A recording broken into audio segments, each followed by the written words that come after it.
Does the community have the power to abandon Valve and keep TF2 going? Well, today we're going to be trying to answer the question of what would happen, or what I think would happen, if we just decide to boycott Valve. Now, I was inspired to create this video from a tweet made by Mr. Paladin, where he suggested that we just completely boycott Valve and TF2 until they actually do something to fix the game, because the current state that TF2 is in right now is horrible, and no game deserves to be in that state. Bots everywhere, cheaters everywhere, and almost unplayable. Now, in my last few videos, I've been talking about this topic and giving my opinion on what would happen. And after posting my video yesterday, I was contacted in my emails by a person who was trying to boycott Valve and was explaining to me their movement and their goals by doing so. So before we get into it, let's take a look at the email I was sent. Hi there, I was interested in seeing your opinion about boycotting Valve by means of not purchasing from the store and in the long run potentially switching from Steam to another game launcher. Valve has made little to no effort on cleaning up TF2, yet will update the game with community content, charge microtransactions, and pay off people making the content with their own currency and their pockets lined with cash. Having TF2 in such a bad state is bad for Valve's bottom line,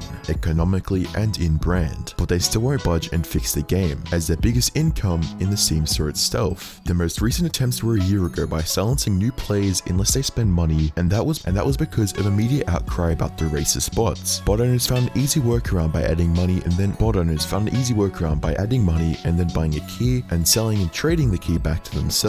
As a content creator, you must be thinking, what will the future of my channel look like if TF2 takes this route? And you should be, as even though the Steam chart numbers are up and the community is strong, the game will fade out again. Like during the Jungle Inferno, as lockdown restrictions are reduced, people leave the game because of its broken state and children move to the next gen consoles when they're available. We just want regular updates in a playable game. Running a thing like #HoldTheLine or something equally as cheese as GWEP in people's usernames. Having people stop wearing cosmetics to encourage people not to buy cosmetics themselves, etc. in an effort to make TF2 unmonetizable and long-term potentially switch from Steam, and helping their rivals get a foot in the door against Steam. Steam is the monopoly for PC gaming in all but name. Giving other platforms a chance will give them the chance to rise up and maybe one day become an actual competitor for Valve. Monopolies are never healthy for any given sector that can have one. Looking at Steam, you can see this awful 30% cut for digital product. The 30% cut from developers stems from the idea of 30% cuts from department stores. Stores like Walmart charge companies 30% of sales, except to organize transportation, shelving, transactions, and employees. All Steam does is act as a way to easily browse for games. No running costs other than electricity that run their servers. Their closest legitimate rival, Epic Games, only takes a 12% cut. It's a stretch to convince people to do this, but I believe this would be our best course of action if we were to make a move. If this works, we should advise people not to let up the gas until we get actual fixes, not just blog updates. If this works, we may see other Valve games like Dota or CSGO do the same thing, as those games are also in a sorry state. Thanks for reading this far, and I'd love to hear your opinion. Wow, that was actually a lot to read. Thanks for sending me that email, I really do appreciate it. My email will be in the description. If you want to send me an email, I do read them all, so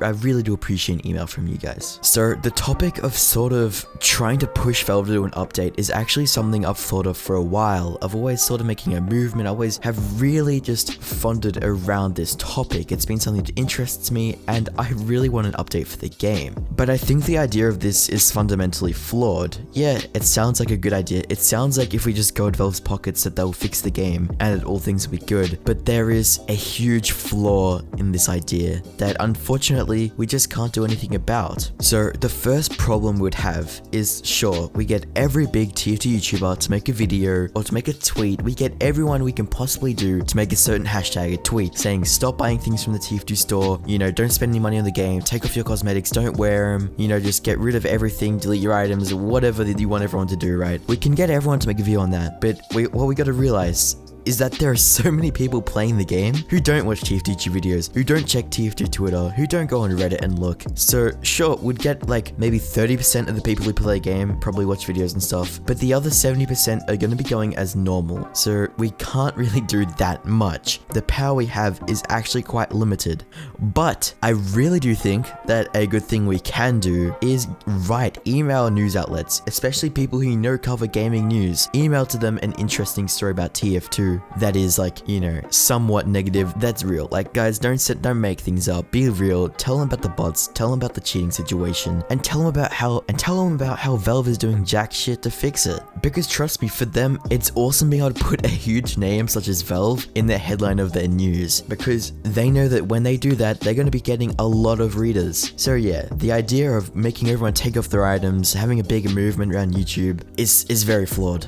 But we do have powers that we can use. I don't think it would necessarily be a bad thing if we stop buying items from the store. That's actually something I suggested. After I thought about it for a while, I realized it's kind of a stupid idea. But yeah, using the Steam store is just dumb. Like, all you're doing by doing that is just supporting them. So instead of actually like using the Steam market, using the Manco store, if you want an item, just try to trade for it. Don't go and buy it outright just from the store. Valve doesn't deserve the money. Now, another thing you mentioned in your email was from looking for another like game publisher sort of thing, like platforms such as Epic Games. First of all, I hate Epic Games. Alright, sure, they may be a better platform than Steam in like the way they do taxes and taking money and stuff. They may be nicer in that way, but as a platform, I really don't like it. I don't like Fortnite, I don't like Epic Games, and it's not something I would use. If TF2 moved to Epic Games, I would probably be more mad than I would be if TF2 just stay in the state it is. I'll be honest, I don't want to have to open that up every time I want to play TF2, and I'm sure a lot of you feel the same way. But I do have to say, I agree on you with the fact that it's really unhealthy that Valve has a monopoly and can do those scummy things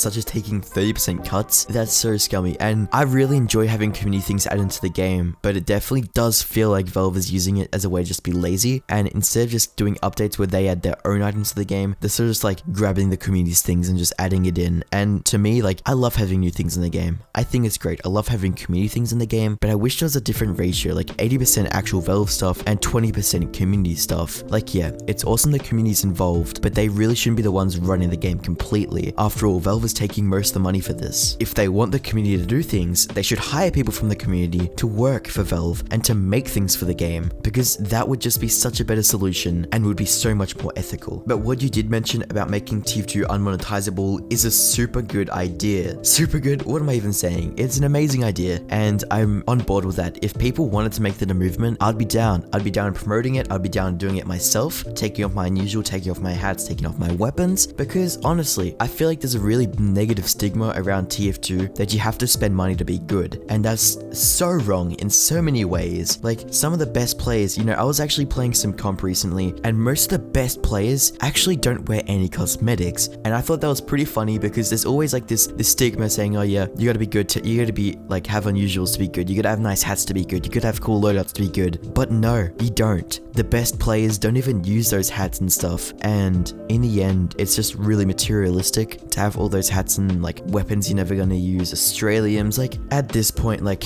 yeah, I feel like you're really right on that. You're kind of hitting it on the dot, and I feel like if we didn't encourage, if we changed that, if we turned that around and made it better to not be wearing these things, then I think that would be really cool. And I think it would also help a lot of people fitting into the community, because there's a lot of people out there who just can't afford flashy hats, they can't afford flashy guns either, and I feel like it's not as welcoming if you have this like idea that only good players have hats and only people with hats are good players, blah blah blah. So yeah, you're right on the dot with that. And even the hashtag, I think having a hashtag could be pretty good. It could blow up on Twitter, and if it got noticed by like a big TF2 YouTuber, or not even a TF2 YouTuber, just a big YouTuber outside the TF2 scene, that could be awesome. Like, if we had some more people spreading, like, I hate to say it, but spreading what's happening to the game, the negative state it's in, then it's more possible that, you know, something will be done about it. Like that RC exploit, for example, that I mentioned in my last video. Nothing was done about that for 2 years, and they'd been emailing Valve, asking them to fix it, but just telling them to fix it. They knew about this exploit for 2 years, but it wasn't until it became really popular, trending on Twitter, and just sort of viral news that it got fixed. If we could make the same viral news for TF2, we have more of a chance of succeeding. So yeah, I do think the best solution